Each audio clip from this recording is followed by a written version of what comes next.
നമസ്തേ, എല്ലാവർക്കും നമ്മുടെ സഹൃദയ ഹിന്ദി സ്റ്റഡി ക്ലാസ്സിലേക്ക് സ്വാഗതം. കുട്ടികളെ, നാം കഴിഞ്ഞ ക്ലാസ്സിൽ ഹിന്ദി സാഹിത്യ ഇതിഹാസ് കി പൃഷ്ഠഭൂമി എന്ന ടോപ്പിക്കാണ് പഠിച്ചിരുന്നത്. നമുക്ക് ഇന്നത്തെ ക്ലാസ്സിൽ ഹിന്ദി സാഹിത്യ ഇതിഹാസ് കെ സ്രോത് എന്ന വിഷയത്തെക്കുറിച്ച് മനസ്സിലാക്കാം. ഹിന്ദി സാഹിത്യ ചരിത്രത്തിൻ്റെ ഉറവിടങ്ങൾ. നമുക്ക് ക്ലാസ്സിലേക്ക് കടക്കാം. इतिहास सदैव साक्ष्य की खोज करता है, जो प्रमाणित साक्ष्य प्राप्त होने पर ही आगे बढ़ते हैं. यही उसकी आधार सामग्री होती है. ചരിത്രം എപ്പോഴും എവിഡൻസ് ആണ് തേടുന്നത്. സർട്ടിഫൈഡ് ആയിട്ടുള്ള എവിഡൻസ് ഇല്ലെങ്കിൽ ചരിത്രത്തിന് മുന്നോട്ട് പോകാനാകില്ല. നാം ചരിത്രം വിശ്വസിക്കുമ്പോൾ അതിൻ്റെ അടിസ്ഥാനത്തിൽ ഏതെങ്കിലും വിശ്വാസമല്ല വേണ്ടത്, മറിച്ച് നമുക്ക് തെളിവുകളാണ് വേണ്ടത്. ചരിത്രം എന്നാൽ അത് സംഭവിച്ച കാര്യങ്ങളെ രേഖപ്പെടുത്തിയ ശാസ്ത്രീയ പഠനമാണ്. അതിനെയാണ് നാം ഹിസ്റ്ററി എന്ന് പറയുന്നത്. ഹിന്ദി സാഹിത്യ ഇതിഹാസ് കെ സ്രോത്. ഹിന്ദി സാഹിത്യ के इतिहास के आधारभूत सामग्री को मुख्यतः दो भागों में विभक्त किया जा सकता है. डॉक्टर रामकुमार वर्मा ने अपनी शोध प्रबंध हिंदी साहित्य का आलोचनात्मक इतिहास में हिंदी साहित्य के स्रोतों के रूप में अंतःसाक्ष्य तथा बाह्य साक्ष्य का उल्लेख किया है. डॉक्टर रामकुमार वर्मा തൻ്റെ ഗവേഷണ പ്രബന്ധമായ ഹിന്ദി സാഹിത്യ ആലോചനാത്മക ഇതിഹാസ് എന്ന ഗ്രന്ഥത്തിൽ സാഹിത്യത്തിൻ്റെ ഉറവിടങ്ങൾ ഏതൊക്കെയാണെന്ന് പറഞ്ഞിട്ടുണ്ട്. ഏതൊക്കെയാണത്? അതെ, അന്തസാക്ഷി എന്നും ബാഹ്യസാക്ഷ്യം എന്നുമാണ്. ഇതിൽ നിന്ന് നിങ്ങൾക്ക് എന്താണ് മനസ്സിലായത്? हिंदी साहित्य के इतिहास के आधारभूत सामग्री को मुख्यतः दो भागों में विभक्त किया जा सकता है. അന്തസാക്ഷ്യ, ബാഹ്യസാക്ഷ്യ. ഹിന്ദി സാഹിത്യത്തിൻ്റെ ഇതിഹാസത്തിൻ്റെ അടിസ്ഥാനപരമായിട്ടുള്ള സാമഗ്രികളെ പ്രധാനമായും രണ്ടായി തരംതിരിച്ചിരിക്കുന്നു. അതേതൊക്കെയാണ്? അതെ, അന്തസാക്ഷി എന്നും ബാഹ്യസാക്ഷി എന്നും. അന്തസാക്ഷി എന്നാൽ ഇന്റേണൽ എവിഡൻസ്, ബാഹ്യസാക്ഷി എന്നാൽ एक्सटर्नल एविडेंस. साहित्य इतिहास के लेखन कार्य में बाह्य साक्ष्य की अपेक्षा अंतसाक्ष्य अधिक विश्वसनीय एवं महत्वपूर्ण है. സാഹിത്യ ചരിത്ര രചനയിൽ ബാഹ്യസാക്ഷ്യങ്ങളെക്കാൾ ആന്തരിക സാക്ഷ്യങ്ങൾക്കാണ് കൂടുതൽ പ്രാധാന്യവും അതുപോലെ തന്നെ വിശ്വസനീയവുമായിട്ടുള്ളത്. അപ്പോൾ കൂടുതൽ ഇമ്പോർട്ടൻസ് ഏതിനാണ്? അതെ, അന്തസാക്ഷ്യനാണ് കൂടുതൽ ഇമ്പോർട്ടൻസ് ഉള്ളത്. ഇനി നമുക്ക് എന്താണ് അന്തസാക്ഷി എന്നും എന്താണ് ബാഹ്യസാക്ഷി എന്നും മനസ്സിലാക്കാം. അന്തസാക്ഷി के अंतर्गत उपलब्ध सामग्री में आधारभूत कृतियों एवं ग्रंथों, कवि एवं लेखकों की फुटकर प्रकाशित एवं अप्रकाशित रचनाएं होती है. അന്തസാക്ഷിനകത്ത് എന്തൊക്കെയാണ് വരുന്നത്? ആധാർഭൂത കൃതിയും ഏവം ഗ്രന്ഥവും, കവി एवं लेखकों की फुटकर प्रकाशित एवं अप्रकाशित रचनाएं होती है. അപ്പോൾ ബാഹ്യസാക്ഷിനകത്ത് എന്തായിരിക്കും വരിക? അതെ, ബാഹ്യസാക്ഷിക്ക് അന്തർഗത് ശിലാലേഖ്, റിപ്പോർട്ട്, വംശാവലിയ, താമ്ര പത്രാവലി, जनश्रुतिया, ഖ്യാത് एवं കഹാവത്ത് ജൈസി സാമഗ്രി ഹോത്തി ഹൈ. ഈ ബാഹ്യസാക്ഷിനകത്ത് വരുന്ന കാര്യങ്ങൾ എന്തൊക്കെയാണ്? അതെ, റിപ്പോർട്ട്, ശിലാലേഖ്, വംശാവലിയ, താമ്ര പത്രാവലി. ഈ താമ്ര പത്രാവലി എന്ന് വെച്ചാൽ എന്താണ്? അതായത് പണ്ട് കാലത്ത് രാജാക്കന്മാരൊക്കെ അവരുടെ രേഖകളൊക്കെ എഴുതി സൂക്ഷിച്ചിരുന്ന ഒരു കോപ്പർ ഷീറ്റ്, അതിനെയാണ് താമ്ര പത്രാവലി എന്ന് പറയുന്നത്. ഈ താമ്ര പത്രാവലിക്ക് ചരിത്രത്തിൽ വളരെ പ്രാധാന്യമാണുള്ളത്. അടുത്ത പിന്നെന്താ പറഞ്ഞിരിക്കുന്നത്? ജനശ്രുതികൾ അല്ലെ, ജനശ്രുതിയ, ഖ്യാത് ഏവം കഹാവത്തെ. जैसी सामग्री होती है जो तत्कालीन युग को परिलक्षित करती है। हिंदी साहित्य में भी अंध साक्षी और बाह्य साक्षी के माध्यम से इतिहास लेखन प्रारंभ हुआ. ഇവിടെ നിങ്ങൾക്ക് എന്താ മനസ്സിലായത്? ഹിന്ദി സാഹിത്യത്തിൻ്റെ ചരിത്രത്തിൻ്റെ അടിസ്ഥാന സാമഗ്രികളെ രണ്ടായി തരംതിരിച്ചിട്ടുണ്ടെന്നും അവയുടെ പേരേതൊക്കെയാണെന്ന് മനസ്സിലായി അല്ലേ? ഏതൊക്കെയാണ്? അന്തസാക്ഷി എന്നും ബാഹ്യസാക്ഷി എന്നാണ് പറഞ്ഞിട്ടുണ്ട് അല്ലേ? ഈ അന്തസാക്ഷിനെ വീണ്ടും രണ്ടായി തരംതിരിച്ചിട്ടുണ്ട്. ഈ अंधसाक्षी के अंतर्गत उपलब्ध सामग्री को दो भागों में विभाजित किया गया है. ഈ അന്തസാക്ഷിനകത്ത് വന്നിരിക്കുന്ന ഈ കവിമാരുടെ രചനകളൊക്കെ ഉണ്ടല്ലോ, അവരുടെ ഗ്രന്ഥങ്ങളൊക്കെ, അതിനെയാണല്ലോ നമ്മൾ അന്തസാക്ഷി എന്ന് പറഞ്ഞിരിക്കുന്നത്. അപ്പോൾ ഈ അന്തസാക്ഷിനെ വീണ്ടും രണ്ടായി തരംതിരിച്ചിട്ടുണ്ട് അല്ലേ? അത് ഏതൊക്കെയാണ് നോക്കിയേ. ഒന്നാമത്തേത് ഭക്ത് ഏവം സന്ത് കവിയോം സെ സംബന്ധ് ആധാർഭൂത് ഗ്രന്ഥം. ഏതാണ്? ഭക്ത് ഏവം സന്ത് കവിയോം സെ സംബന്ധ് ആധാർഭൂത് ഗ്രന്ഥം. രണ്ടാമത്തേത് വിവിധ കവിയോം സെ സംബന്ധിത് കാവ്യ സംഗ്രഹം. ഇതിനകത്ത് ഒന്നാമത്തെ കാറ്റഗറി ഭക്ത് ഏവം സന്ത് കവിയോം സെ സംബന്ധ് ആധാർഭൂത് ഗ്രന്ഥം. ഇതിനകത്ത് ഏതൊക്കെ ഗ്രന്ഥങ്ങളാണ് അല്ലെ ആരുടെയൊക്കെ രചനകളാണ് വരുന്നതെന്ന് മനസ്സിലാക്കാം. ഇത് വളരെ പ്രധാനപ്പെട്ടതാണ് കേട്ടോ. നോക്ക്, गोकुलनाथ द्वारा रचित 84 और 252 വൈഷ്ണവൻ की വാർത്തായെ.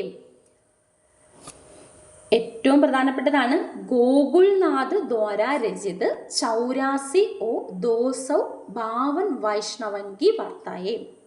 രണ്ടാമത്തേത് നാഭാദാസ്കൃത് ഭക്തമാൽ. പിന്നീട് ഗുരു ഗ്രന്ഥ സാഹബ് ഗോസായി ചരിത്. അടുത്തത് ധ്രുവദാസ് ലിഖിത് ഭക്തനാമാവലി തഥാ സന്ത് ബാണി സംഗ്രഹ് വ അന്യ സന്തോങ്കി ബാണി ആദി. ഈ പറഞ്ഞ ഗ്രന്ഥങ്ങൾ മാത്രമല്ല, ഇനിയും ഉണ്ട് കേട്ടോ. ഇനിയും ഒരുപാട് ഗ്രന്ഥങ്ങളുണ്ട്. ഇവിടെ പ്രധാനപ്പെട്ട ഗ്രന്ഥങ്ങളെക്കുറിച്ച് മാത്രമേ നമ്മൾ പറയുന്നുള്ളൂ. ആദ്യത്തെ കാറ്റഗറിയിൽ നമ്മൾ പറഞ്ഞത് ഭക്ത് ഓർ സന്ത് കവിയോം സെ സംബന്ധ് ആധാർഭൂത് ഗ്രന്ഥാണ്. രണ്ടാമത്തത് പറയുന്നത് എന്താണ്? വിവിധ് കവിയോം സെ സംബന്ധിത് കാവ്യ സംഗ്രഹ്. ആദ്യത്തേത് കവി മാല എന്നാണ്. കവി മാല സ കവി ഗിരാവിലാസ്. അടുത്തത് കവി നാമാവലി വിദ്വാൻ മാത് തരംഗിണി കവിത്ത് രത്നാകർ വിചിത്രോപദേശ് ആദി. ഇത്ര മാത്രമല്ല, ഇനിയും രചനകളുണ്ട്. അപ്പോൾ അന്തസാക്ഷിനെ രണ്ടായിട്ട് തരംതിരിച്ചിട്ടുണ്ടെന്നും അത് ഏതൊക്കെയാണെന്ന് നിങ്ങൾ മനസ്സിലാക്കിയല്ലോ. നമുക്കിനി അന്തസാക്ഷിനകത്ത് വരുന്ന പ്രധാനപ്പെട്ട ഗ്രന്ഥങ്ങളെക്കുറിച്ച് വിശദമായി മനസ്സിലാക്കാം. ആദ്യത്തേത് 84 വൈഷ്ണവൻ കി വാർത്ത വ 252 വൈഷ്ണവൻ കി വാർത്ത. ഇത് എഴുതിയിരിക്കുന്നത് പണ്ഡിറ്റ് ഗോകുൽനാഥ് ആണ്. ആരാണ് ഈ പണ്ഡിറ്റ് ഗോകുൽനാഥ്? എല്ലാവർക്കും അറിയാം അല്ലേ? ആരാണ്? പണ്ഡിറ്റ് ഗോകുൽനാഥ് ഭട്ട് ഗോസ്വാമി വിട്ടൽനാഥ് ജി കെ 7 പുത്രോं में से 14 പുത്ര थे. ഈ പണ്ഡിറ്റ് ഗോകുൽനാഥ് നമ്മുടെ ഗോസ്വാമി വിട്ടൽനാഥ് ജിയുടെ 7 പുത്രന്മാരിൽ 4ാമത്തെ പുത്രനായിരുന്നു അല്ലേ? അപ്പോൾ നോക്ക്, ഗോസ്വാമി വിട്ടൽനാഥിൻ്റെ പുത്രനാണ് ആര്? ഗോകുൽനാഥ്. അപ്പം ഈ ഗോസ്വാമി വിട്ടൽനാഥ് ആരുടെ പുത്രനായിരുന്നടേ? അതെ, നമ്മുടെ ഗോസ്വാമി വല്ലഭാചാര്യരുടെ പുത്രനായിരുന്നു. ആരുടെ? അതെ, ആര്? ഗോസ്വാമി വിട്ടൽനാഥ്. ഗോകുൽനാഥ് വിട്ടൽനാഥിൻ്റെ മകനും വിട്ടൽനാഥ് വല്ലഭാചാര്യരുടെ മകനുമാണ്. ഇത് ഓർത്ത് വെക്കണേ. നമുക്കിനി അടുത്ത പോയിന്റ് നോക്കാം. ഈ ദോനോ ഗ്രന്ഥ വാർത്താ സാഹിത്യക്ക് അന്തർഗത് ആത്തേ ഹേ. ഈ ദോനോ ഗ്രന്ഥ, ഈ 2 ഗ്രന്ഥങ്ങളും വാർത്താ സാഹിത്യത്തിൻ്റെ അകത്താണ് വരുന്നത്. जो व्रज भाषा के प्राचीन गद्य का नमूना है. വ്രജ് ഭാഷയല്ല കേട്ടോ, വ്രജ് എന്നാണ് തിരുത്തിക്കൊള്ളണം. അപ്പോൾ നോക്ക്, ये दोनों ग्रंथ वार्ता साहित्य के अंतर्गत आते हैं जो व्रज भाषा के प्राचीन गद्य का नमूना है. നോക്ക്, ഈ 84 വൈഷ്ണവൻ ഗീ വാർത്തയും അതുപോലെ 252 വൈഷ്ണവൻ ഗീ വാർത്തയും ഏത് ഭാഷയിലാണ് എഴുതിയിരിക്കുന്നത്? വ്രജ് ഭാഷയിലാണ്. അതുപോലെ ഇത് രണ്ടും വാർത്താ സാഹിത്യത്തിനകത്താണ് വരുന്നത്. അടുത്ത പോയിന്റ് നോക്കാം.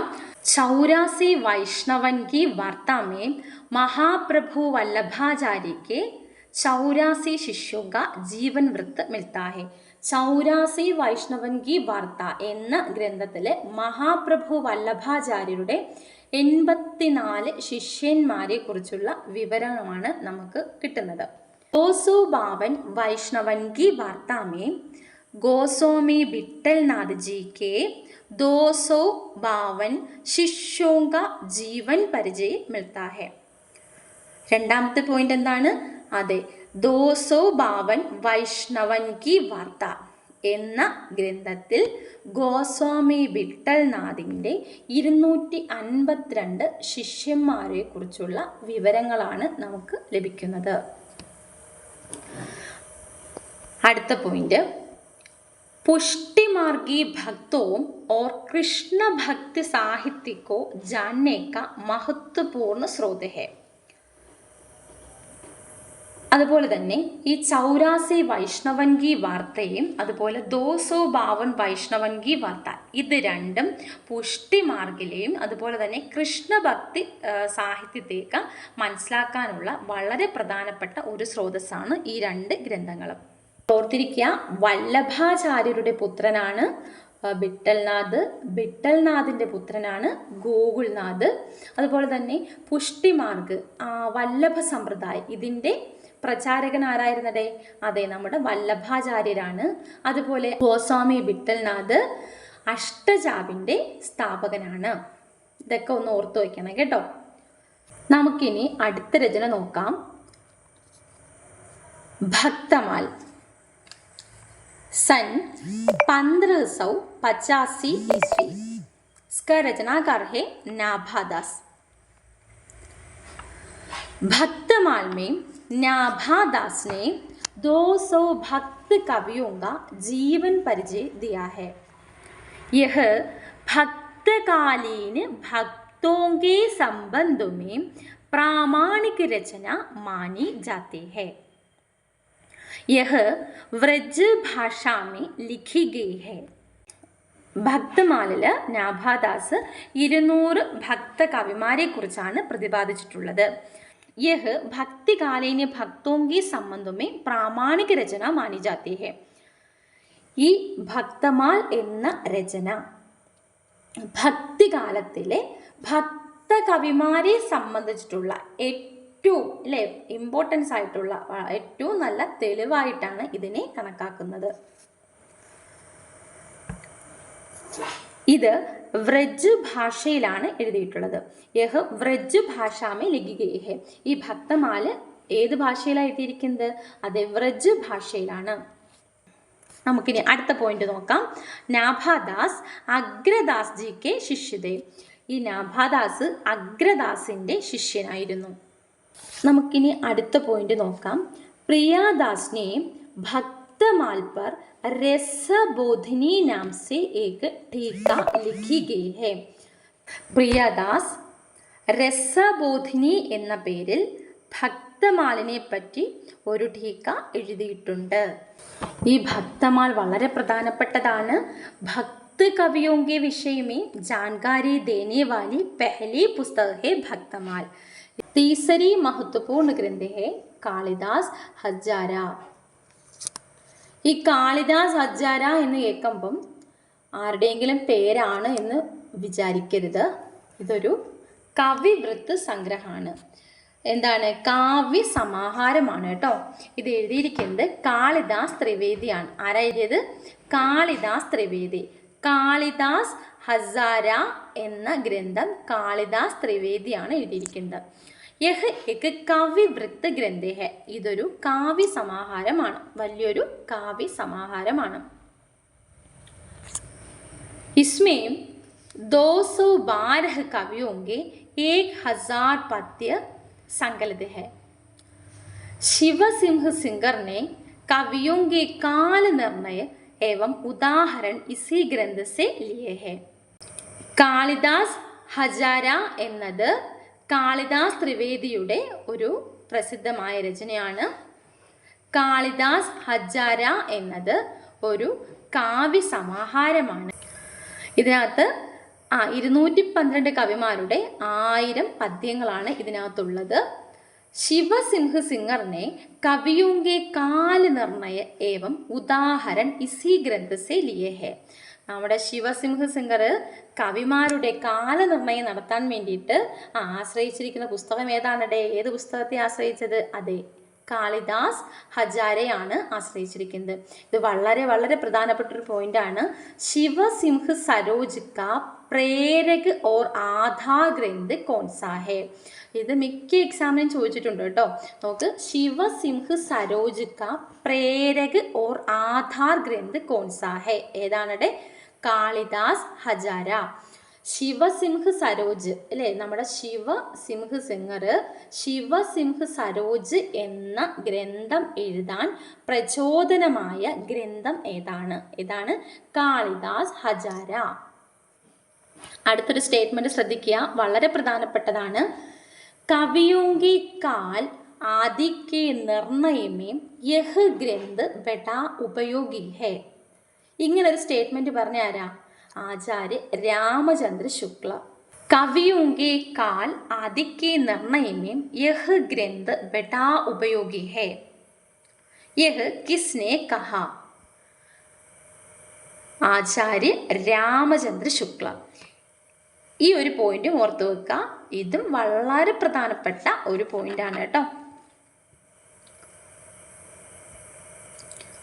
അടുത്തത് കവിമാല. इसका रचनाकार है तुलसी. तुलसीदास अല്ല, തുളസിയാണ്. यह 75 कवियों की रचनाओं के संकलन है. यह ग्रंथ अप्राप्य है. ഇതിനകത്ത് 75 കവിമാരുടെ രചനകളാണ് ഇതിനകത്തുള്ളത്. ഈ ഗ്രന്ഥം അപ്രാപ്യമാണ്. അടുത്തത് സത്കവി ഗിരാവിലാസ്. സത്കവി ഗിരാവിലാസ് എന്നത് ഒരാളുടെ പേരല്ല, ഒരു ഗ്രന്ഥത്തിൻ്റെ പേരാണ് കേട്ടോ. ഈ സത്കവി ഗിരാവിലാസ് എന്ന രചന എഴുതിയത് ബൽദേവ് ബഘേൽഖണ്ഡെയാണ്. ആരാണ്? ബൽദേവ് ബഘേൽഖണ്ഡെ. ഇത് വളരെ വളരെ പ്രധാനപ്പെട്ടതാണ്, നോട്ട് ചെയ്ത് വെക്കുക. बलदेव बघेलखंडे ने 17 कवियों की रचनाओं की उदाहरण संग्रहित किए हैं. यह चिंतामणि, मदिराम, कालिदास त्रिवेदी, केशव, बिहारी आदि 17 कवियों की कविताओं का संग्रह है. यह चिंतामणि, मदिराम, कालिदास त्रिवेदी, केशव, बिहारी आदि 17 कवियों की कविताओं का संग्रह है. സത്കവി ഗിരാവിലാസ്. ഇത് എഴുതിയിരിക്കുന്നത് ബൽദേവ് ബഘേൽഖണ്ഡെയാണ്. ഇതിനകത്ത് ചിന്താമണി, മദിറാം, കാളിദാസ് ത്രിവേദി, കേശവ്, ബിഹാരി തുടങ്ങിയ 17 കവിമാരുടെ കവിതകളെക്കുറിച്ചാണ് ഇതിനകത്ത് പറഞ്ഞിട്ടുള്ളത്. അടുത്തത് മൂൽ ഗോസായി ചരിതം. ഇതും വളരെ പ്രധാനപ്പെട്ട ഒരു രചനയാണ്. മൂൽ ഗോസായി ചരിത്. ഗോസായി ചരിതെന്നും മൂൽ ഗോസായി ചരിതെന്നും പറയുന്നുണ്ട്. മൂൽ ഗോസായി ചരിതം ഇത് എഴുതിയിരിക്കുന്നത് ബാബ ബേണി മാധവ് ദാസ് ആണ്. ആരാണ്? ബാബ ബേണി മാധവ് ദാസ് ആണ്. മൂൽ ഗോസായി ചരിത് की रचना बाबा बेनी माधव दास गोस्वामी ने की थी. वे गोस्वामी तुलसीदास की शिष्य थे. इसमें गोस्वामी तुलसीदास के जीवन चरित्र से संबंधित अलौकिक घटनाओं का वर्णन मिलता है.